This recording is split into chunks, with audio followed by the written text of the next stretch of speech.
Welcome to this explainer. Today we're unpacking one of the absolute biggest, most polarizing debates in modern health, and we're doing it using direct scientific evidence. We're going to look objectively at the facts from all sides, totally down the middle, without taking any sides ourselves. Let's get right into it. So let's dive into our core question. Why do some people believe that being fat is actually good for you, while others believe it's inherently bad? On one side, we've got the weight-inclusive group. They argue that carrying extra weight can literally be protective. But on the exact opposite side, the traditional medical group argues that extra weight is biologically dangerous. To really uncover the truth here, we have to look closely at exactly how researchers gathered their data. We'll be structuring this explainer as a strictly balanced round-by-round debate. We're going to start with round 1, survival and surgery. Then, round 2, fitness and timelines. Round 3, approaches and measurements. And finally, we'll look at the exact criteria for changing minds, followed by, what do you think? All right, let's kick things off with round 1, survival and surgery. This is where we look at the raw statistics of human mortality and the real-world effects of clinical interventions. So, in round 1, the first group presents a pretty surprising reason for their belief. They say people classified as overweight actually have a lower risk of dying. Now, where does this claim even come from? Well, it comes from a massive scientific analysis led by Dr. Katherine Flegel. She combined 97 global studies that tracked over 2.8 million adults. That's a huge data set. And the math showed overweight individuals had a 6% lower risk of dying, which suggests body fat might actually provide helpful energy reserves during severe illness. But the second group immediately rebuts this. They call it a statistical illusion. Dr. Andrew Stokes and Dr. Samuel Preston looked at data from over 30,000 people and realized something really crucial. You see, severe illnesses and smoking cause people to lose weight right before they die. When the researchers removed those sick individuals from the normal weight category, that apparent health advantage of extra weight, it completely vanished. And that brings us to the second group's primary reason for their belief. Intentionally losing weight saves lives. To back this up, they point to the famous Swedish obese subjects, or SOS, trial. Researchers tracked over 4,000 obese patients for 2 entire decades using incredibly precise Swedish national medical registers. The results were crystal clear. Patients who had weight loss surgery lowered their risk of dying by over 30% compared to those who just received standard care. Plus, they saw massive drops in heart attacks and cancer. The first group, however, strongly rebuts this idea. They argue that using high-risk surgery to prove a point absolutely does not validate standard diet culture, which they say actively ruins health. Long-term behavioral studies reveal a pretty staggering reality. Intentional weight loss diets have a 90% failure rate. Most people end up regaining more weight than they originally lost. Furthermore, they point to historical evidence like the really intense 1944 Minnesota starvation experiment. That proved that severe calorie restriction simply triggers a starvation response in the body, leading to dangerous muscle loss and serious psychological distress. So the crucial takeaway for the first group's rebuttal here is the very real danger of yo-yo dieting. And this matters because, let's face it, so many of us have tried and failed at dieting.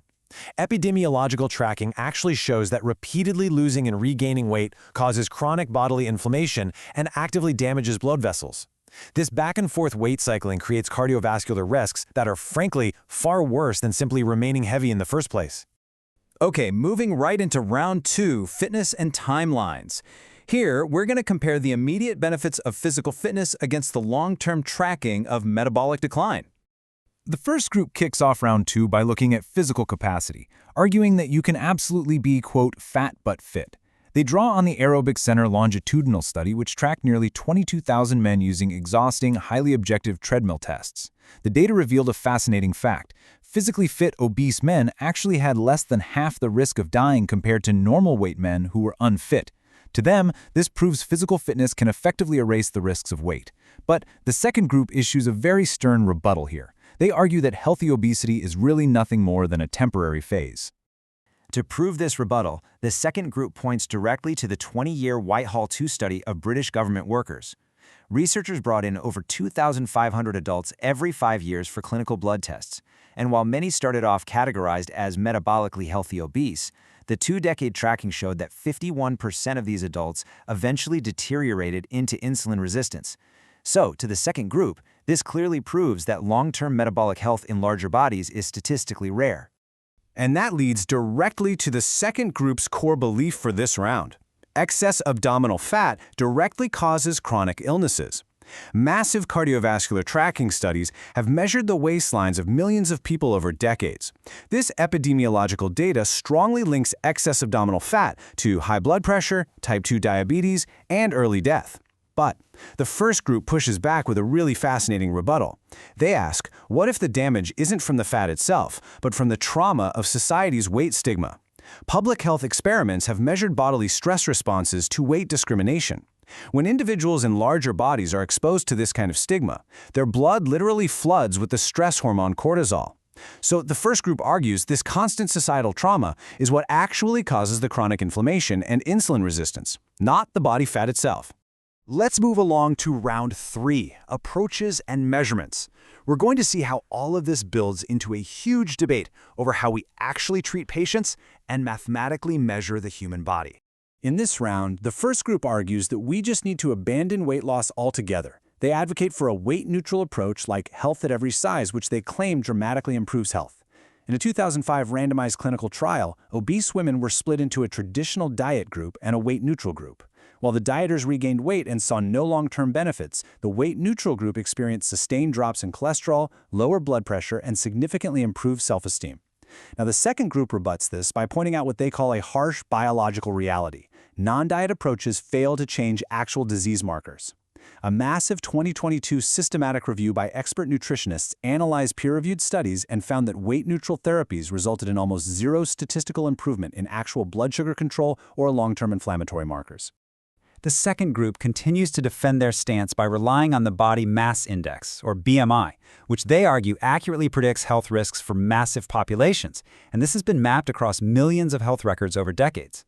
But the first group delivers a really powerful rebuttal here. They say BMI is a mathematically flawed tool. To prove this, clinicians used advanced DXA body scans to measure exact muscle mass versus fat mass. Because the old BMI formula simply divides weight by height squared, the precision scans proved that BMI mathematically misclassifies healthy, heavily muscled individuals as dangerously fat. According to the first group, this renders the foundation of many traditional health studies totally flawed. When you step back and look at the sheer scale of the conflicting evidence researchers have gathered, it is honestly staggering. From meta-analyses of almost 3 million people to 20-year cohort trackings, all the way to decades-long surgical trials, scientists have utilized vastly different massive methodologies to try and decode this puzzle of the human body. Now for round 4, criteria for changing minds. To truly understand this explainer, we really have to look at the overall criteria each group uses to define health, and what it would actually take for them to completely change their minds. Let's lay out the ultimate criteria for both sides here. The first group's criteria is that health absolutely must be viewed through a holistic lens. That includes mental well-being, daily lifestyle habits, and living a life free from societal stigma. On the flip side, the second group's criteria is strictly biological. For them, health is defined purely by objective physical risk factors and biochemical markers that predict chronic disease. Based on these criteria, what would it actually take for the first group to admit they're wrong? Well, the first group would only change their mind if scientists discovered a safe, permanent, and effortless weight loss treatment that worked for the vast majority of people. And it would have to do so without causing any psychological distress, eating disorders, or dangerous muscle loss. Conversely, what would force the second group to completely reject their beliefs? Well, they would only change their mind if a rigorous 50-year clinical study with extremely high-quality tracking data proved conclusively that carrying severe excess fat had absolutely zero statistical link to metabolic decline or early death, regardless of someone's age or genetics. So finally, why does each group fundamentally reject the other? The first group argues the second group is wrong because focusing solely on biology completely ignores the massive reality of social trauma and medical bias. They believe it forces patients into harmful diets that fail 90% of the time. The second group, however, argues the first group is wrong because prioritizing psychological comfort over deadly physical realities is incredibly dangerous.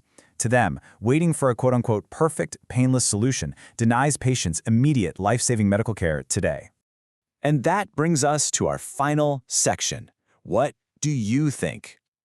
We have objectively explored the medical trials, the historical data, and the deeply rooted philosophies driving both sides of this incredible scientific debate over whether being heavy is protective or dangerous.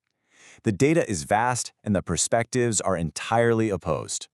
Science absolutely thrives on this kind of intense, evidence-based conflict. As researchers continue to gather data, the way we define human health is going to keep evolving. But after seeing the facts from both sides of the aisle, make sure to tell us what you think.